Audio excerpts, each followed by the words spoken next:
Buckeye Nation. What's up, guys? Welcome back to Ohio State Football with Scarlet and the Great Johnny Bullitt here. I'm going to bring in my famous co-host in just a moment, but we are going to talk a little Buckeye football. We had another huge game this weekend.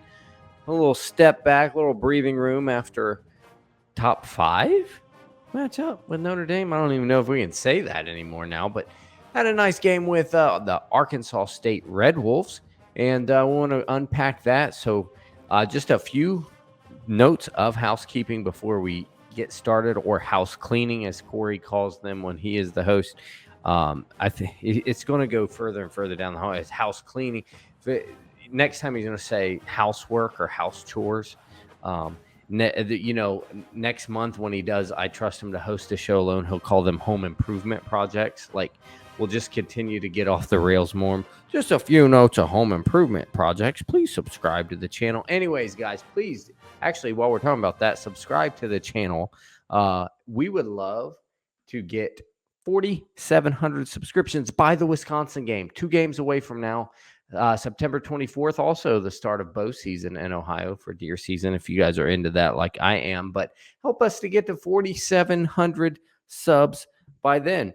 We have a loaded show for you. We are going to grade the game, talk about how good we think Ohio State did relatively to competition, et cetera, et cetera. We're going to let you grade the game a little bit. We're going to talk about certain players that have kind of regressed. We are going to talk about why Buckeye Nation hates certain players, and I always feel like I have to defend them, and they're really good. And the general belligerent drunkenness that is going on in college football right now. So we're going to get all that. We are going to get to all that. We'll move on to the next topic. No more house cleaning and home improvement chores. Let's just go ahead and bring in FloCo. What's up? Florida Cory. That's a nice bit of house maintenance you just did. Appreciate I did. That. I built a deck. Do you need me to stay in that deck? We built it. Yeah. I know who I'm calling. Not if me. I do need that. All right, brother. By the time I get up there, I ain't gonna be house standing anymore, or house maintaining, or chores and all that good stuff. Yeah. Well, I might have something to say about that. But anyways, yeah, exactly. anyways, Cory, you finally got to watch the game. You're as I say, you're a busy guy, so sometimes you have to twist your schedule around. I got to listen to it thanks to all the suggestions from Buckeye Nation about 97.1 The Fan on the app. It actually came in pretty clean, and they did a good job actually describing what was going on. But obviously you can't get the same effect unless you're watching it. So I did. It's good. It's on YouTube this morning. I found it, and I was like, all right, great. Just watch the whole 3.5 hours of it. Very good. Well, I wonder if you can actually, Shane Larson, our other partner in this, says that you can, like, he goes back and watches MMA fights when the emotion's taken out of it and it's not live. And he said, so maybe you have a better take on it. So we're going to get into that. I am interested. I watched it live. I definitely think, it's funny you bring that up. I definitely think there was a lot of emotion from the fan reaction in this game, for sure. Buckeye Nation? No way. I know. Weird. The same people that think Ryan Day doesn't know how, isn't a good offensive mind. The same people. Oh, LeBron James. You were hamming that up on Twitter. My goodness. I did last season when they did it. True. And I had a great moment during the Rose Bowl, because remember the Rose Bowl, we threw for like 10,000 yards, and I was like, no, please just run the ball for 2 yards a carry, please. They're averaging like 6 yards a carry. You're sitting there like 2 yards a carry. I don't know where you're getting this. Because it's like that last year. No. Well, it's like that fullback dive they run once in a while. You're like, it just sticks in your head. Like, that's our whole run game.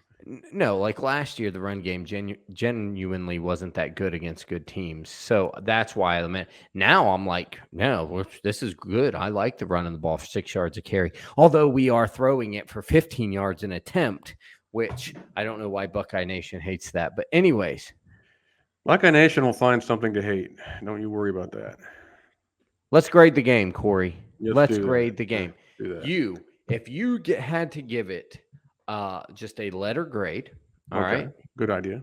What would you give it? That and this is the Sorry, world I'm is bringing your up oyster stats on this. So people wonder what I'm doing. I'm trying to bring up stats. She's just texting people in the middle of the show. No, I'm not texting anybody. I promise you. Hey, Mom. No, nothing. I'm No, not doing anything. I can nothing's talk. going on. No, hold on. You can't treat me like you do women on dates, Corey. That's you have true. to actually be engaged. Listen, you can grade it Well, my women on my relative dates to don't have this, anything that. interesting to say. So It's talking about Buckeye football. How do you grade it, and grade it relative to competition, relative to excellence, relative to I give it a solid. However, I give it a solid B. Solid Okay. B. It's not in perfect A. It's not even a B plus necessarily. I almost went B plus, but I was like, I'll take a little off because you're right. Who they played matters. I don't think it was nearly as bad. I mean, I saw a lot of complaining. I don't think it was nearly as bad as people made it out to be. We had some things we got to clean up, but I think there are things that are fixable. Mm-hmm. Now, there's a couple players that stood out to me that really need to step up and get better. Because the level of competition aside, it's like, okay, you should be good against this level of competition, and you just look pedestrian at best, and it's a little worrisome so far in the season. But overall, they were able to run the ball pretty well. I mean, they had a few really nice runs. I thought the first touchdown run by Henderson, he wasn't even touched. He went right through the middle of the field, wasn't even touched. He had they broke off a couple of big plays. The problem is it was feast or famine, I think, with the offense, more so than like sustained drives. It was just like either they couldn't move the ball or, my gosh, 4 plays are 97 yards down the field. I did like the emergence of Marvin Harrison Jr. With Emeka still showing he was a playmaker. It wasn't like Emeka disappeared. It was like, okay, now it's Marvin's turn to be the guy for this week, but Emeka's still a guy. He's still really good. We still haven't had that emergence of the third wide receiver, but that doesn't matter because once Njigba comes back and Fleming's back, technically this is the second and third wide receiver. That's not a big idea. But we still have the two-headed monster running back going well. I think the offensive line overall looks solid. It can get better, room improvement, but it can get better. But it's still solid. CJ had a really good game, I thought, overall. And he was so dead on accurate. It was insane. He's still one of the most accurate passers, like you've talked about, that we've ever seen. He's just wildly accurate. Defense, up and down, but didn't allow a touchdown against a team that does have some playmakers. Arkansas State does have some playmakers. These are guys that came from D1 programs and big P5 programs. Blackman was a starter. And a coach that came from P5. Yeah. Now, he was a disaster, but he was a good enough coach to do the job. He was a good enough coach. But he also went through Nick Saban's rehab program as an assistant coach. So, I mean, he's a good coach. My point is he was successful enough at whatever he was doing that Tennessee felt the need to hire him. So, he was good at Cincinnati. Yeah. Now, look, I look at it and I say, okay, overall some things to clean up, but a B is, I think, a safe enough grade. Okay. I respect it. Cory, you and I have not talked about what our grades would be. I sprung that on you just on the spot. I didn't even think about what my grade would be. I was just on the spot. Yeah. That's why, as you just heard me talk, that was me working through it. Yeah. Well, here's my grade. That's right where I landed too. Wow. That's nice. And we did not talk about this. Now, for a while I was saying A-. But then I thought more about some of the stuff where that doesn't matter who you're playing, yada, yada, yada, you can't do. And I think one of the big factors that took me from A- or a B+ to a B was I think I had 3 offsides penalties in the second half, and by starters too. Like this, not like or not by heavily played players. It's not like it was Hayden Curry like jumping off sides. You know what I mean? It was Zach Harrison, et cetera, et cetera.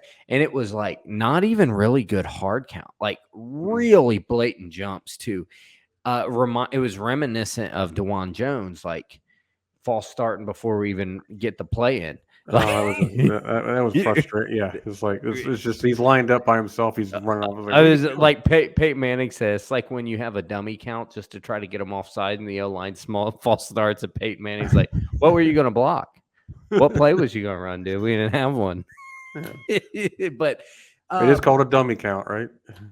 Yeah. So I put it in perspective like this. Ohio State shined with talent, and not every single drive, but just blew up. Yeah, it wasn't 50 points by halftime. A little boom or bust, but like you said, but my thing with that is, shouldn't it be? If you shouldn't have a sustained drive against Arkansas State.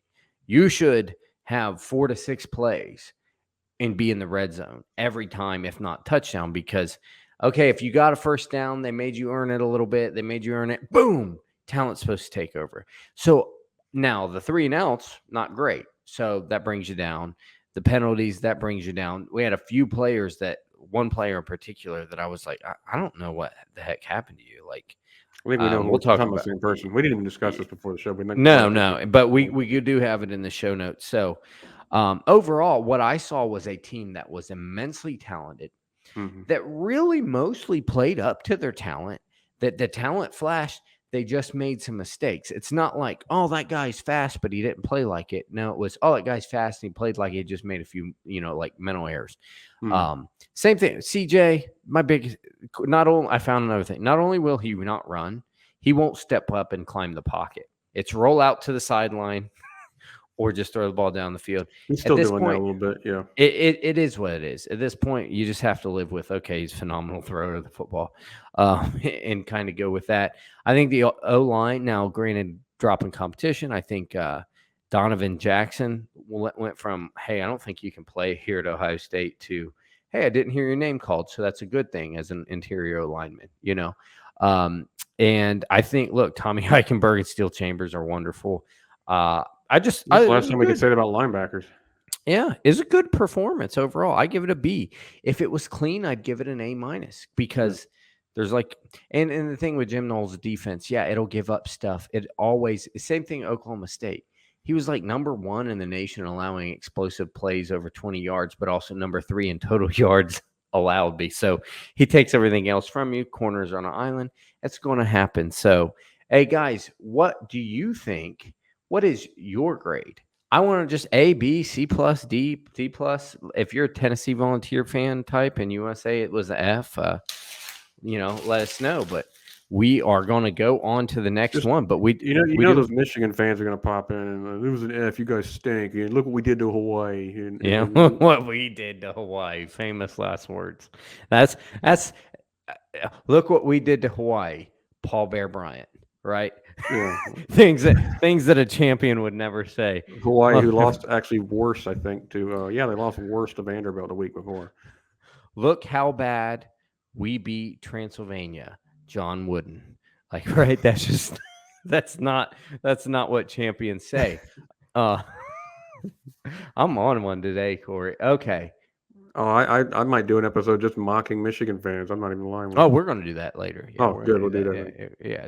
I think we'll combine Delusional Fan of the Week with the one take and then get into some of it. But real quick, the curious case of Denzel Burke, Corey. Mm-hmm. He needs what is that, 8 question marks there? I think and if anything, it's understated. He looked worse. He looked worse than Seven Banks. He's the only one in that locker room going, I miss Kerry Combs. Corey, he was, and sometimes you'll see a little bit of regression when guys are stellar freshmen. I almost wonder we don't see it from CJ this year because as a first-year starter, he was so daggone good. You saw it from Trevor Lawrence. Sometimes you see these things. But this isn't a little bit of regression. Corey, if we didn't see him play last year, we would be demanding he doesn't step on the field again this year. I mean, it was really bad. And I'm just wondering, corners coach for Ohio State. We just hired Tim Walton and Perry Eliano.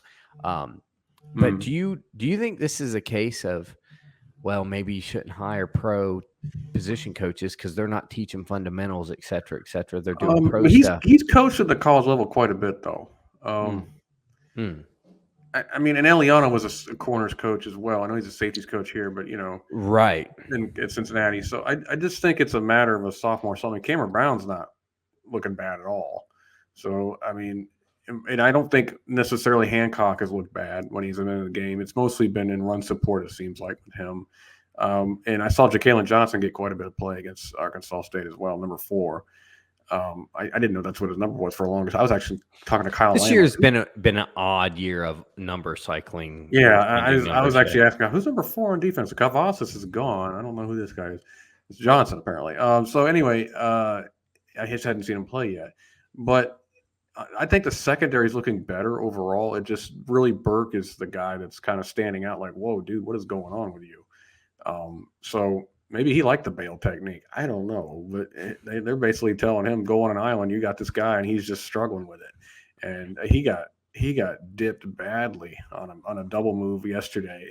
Champ Fleming was just wide freaking open on like a 58-yard play, and he bit badly on it. I'm like, Denzel, man. They even missed a tackle on a throw that was in front of him, like just really bad angle. Like I think I saw Cam Brown miss one tackle, but other than that, he was just right up on people really good. And it's funny because you were talking about people telling you that Hancock's going to take Brown's job. It's going to be Burke and Hancock, and everybody's forgetting Brown's actually a good player. It's like you guys. This is what's nuts to me, Corey. Did you already have that prompted? Yes, nice. I did. Wow. See, we're on the same way. We're on the same wavelength today. Well, Corey, do you remember me tweeting before the season? Hey guys, Cam Brown's a dog. I don't know why you're not seeing this. Last season, I had to do it. Last season, it was Denzel Burke. And I'm like, guys, Cam Brown is grading just as high, arguably, if not higher. I don't want to argue over who's better because they're both great. And I don't want to diminish either guy. But I'm like, Cam Brown was great all year last year. So was Denzel Burke, who it was maybe more impressive because he was a true freshman. But like I was impressed with you and Kerry Combs' defense, to be honest with you. Yeah, but that was those two were the bright spot of the whole defense. I don't even know how that happened, but now, and I'm like, before, dude, Corey, I saw so many before the season fans depth charts. Didn't even have Cam Brown as a starter, Corey. It's like people love recruiting rankings too. There is like, no way it's Jordan Hare was not going to be a starter. He's not going to. Now, when some people said, I think he'll probably get hurt, and that's why I'm taking Hancock. Okay, at least I respect that. But, like, how is he? The Buckeye Nation does this every now and then. Mike Weber, Buckeye Nation hated him. I don't know why. I get it a little bit because JK clearly had a different, like, level of agility and was way better at the point of attack than Mike Weber. So I get a little bit of that. I'm like, but Mike was faster, and Mike came right after Ezekiel Elliott, dude. That's never the position to be in. Well, and he did play on that 2016 team with a terrible offensive line, but he averaged 6 yards a carry that year with that O-line. But he just wasn't Ezekiel Elliott. That's the problem. He wasn't Zeke, and he wasn't JK, and that's the issue, though. I mean, it's like, okay, who's gonna here? John Elway's retiring. Who gets to Brian Greasy? Come on down. It's like, okay, well, and Brian Greasy for whatever wasn't that terrible of a quarterback. It just wasn't. He wasn't going to be John Elway or whoever took over for John Elway. I don't know. Jay Fiedler, I think, took over for Dan Marino in Miami. It's like, good luck, you know. That could be, I think opening year, I think 2017, it's very rare. 2018. Well, think about it. Like Steve Young and Aaron Rodgers, the only two I can come up with that followed up Hall of Fame quarterbacks, you know? Yeah. Well, why? I just don't understand. Like, Mike Weber, I think opening day at 17 or 18 had 4 touchdowns. And I'm like, guys, do you not see? Like, he's a nice. But anyways, back to this. Cam Brown, I don't know why you guys hate him. He's been good all along. Now he's one of one who's he wasn't a big time recruit. He was a converted wide receiver. Yeah, he wasn't a typical like, oh, he's that 5-star stud we expect out of whatever at Trinity or whatever high school, whatever. And he's been good. I don't understand why that's not good enough for some people, but to me, I'm like, I wish Cam Brown had 2 more years eligibility. Corey, I had written here in the show notes, like, so one, comment below that you're sorry to Cam Brown, guys. I've been on him. I've been on this since before the season. I don't understand this. I also have this in the show notes. Is Denzel Burke taking some of Marcus Hooker's drugs left over in the locker room from last season? For a second there, I thought you were going to say playing time. I'm like, this is a real question. Actually, I think the question you did ask is actually more relevant than that. The one I just.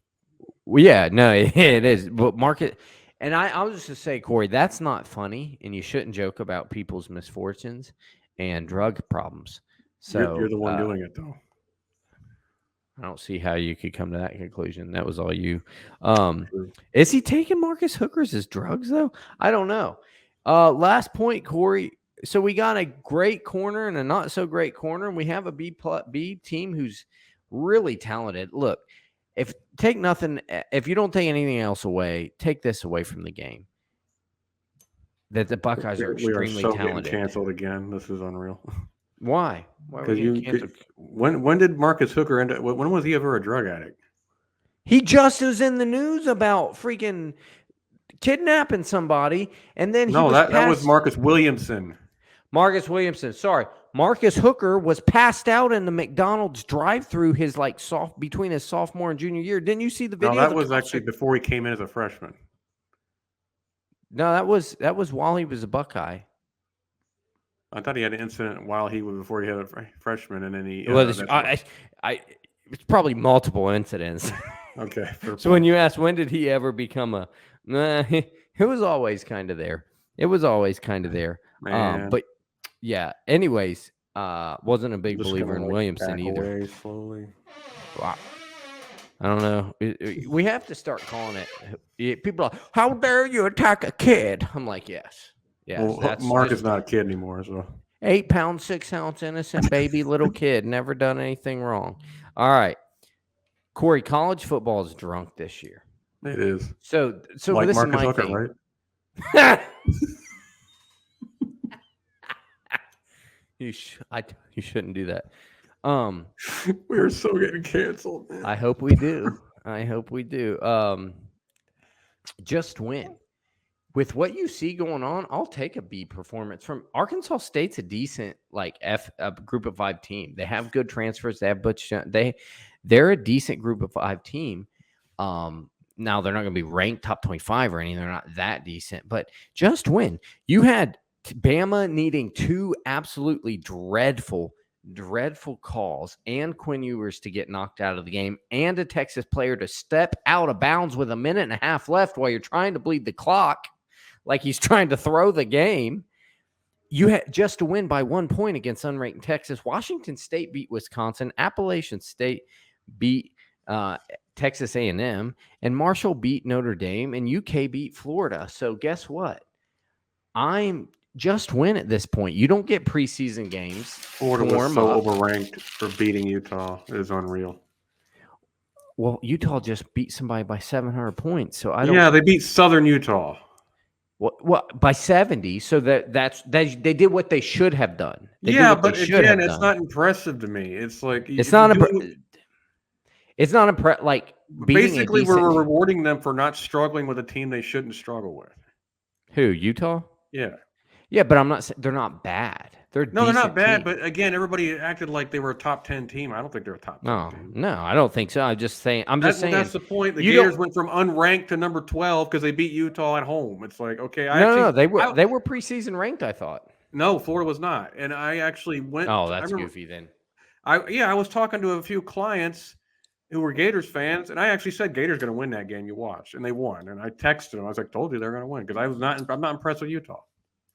Yeah, I mean, I think they're a decent team. I think they're not a bad team. I think they're like Florida level good, which is decent. But then for them to go lose to UK by 10, and again, I think 10. I think UK is a decent terrible team. Quarterback. I've been saying that for years too. Chris Drew, I'm calling you out because you actually, our buddy Chris from Menace to Sports, calling you out because you thought Richardson would look good last week, and Zach rightfully corrected you. Said he looked a little better. 120 yards passing. He just ran. He's a great athlete, but he's not a quarterback. I don't care. It'll be Jack Miller soon enough. Jack Miller needs to heal up because they need a quarterback. Yeah, it'll be Jack soon enough. Okay, Cory. Point is, college football's drunk. There's no preseason. You don't get to iron out wrinkles. Just win and keep winning and get a little bit better and figure out what's going on with Denzel Burke. Last word, Cory. Denzel, buddy, look. You got a lot to live up to with the name. Denzel Washington, one of the greatest actors of our time.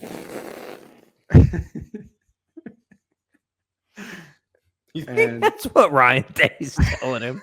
That's the speech Ryan Day is giving. You don't deserve the name Denzel. Have you seen Remember the Titans? Not fun anymore, is it? He deserves to get tongue lashed by Denzel Washington lines from Remember the Titans. Yes, that would be poetic justice. Denzel needs to come in the locker room. It's fun. Football not fun anymore, is it? Not fun. It was zero fun. So yeah, I will what do you say? Break my foot off sideways, and you're John Brown Hyde part. Look, you're doing the name Denzel a disservice. And I can't even watch a Denzel Washington movie right now. It's that frustrating. So please play. We have no suggestions on how to fix it. So I'm not a coach, okay? I'm Yeah. not. We're not football experts. We just believe our eyes. So I'm just going to go ahead and cut it off here. Went a little bit longer than we wanted to, but there was some cool stuff to talk about. So always remember, guys, no such thing as boneless wings. I didn't say you're not allowed to like them. I know the females love to eat them. I know that they taste good. I'm just saying there's no such with all due it's not a respect, wing. boneless, they're not wings, but they're all I can eat right now with my braces. So, Okay, but they're just not a thing. They're saucy nugs. they're saucy something like nugs. that. Yes, they They're are. saucy They're not nugs. wings. I will never call them Yeah. wings. They're just Yeah, there's tasty no chicken such nuggets. thing as boneless wings. Nope. Goodbye. God bless. And go Buck.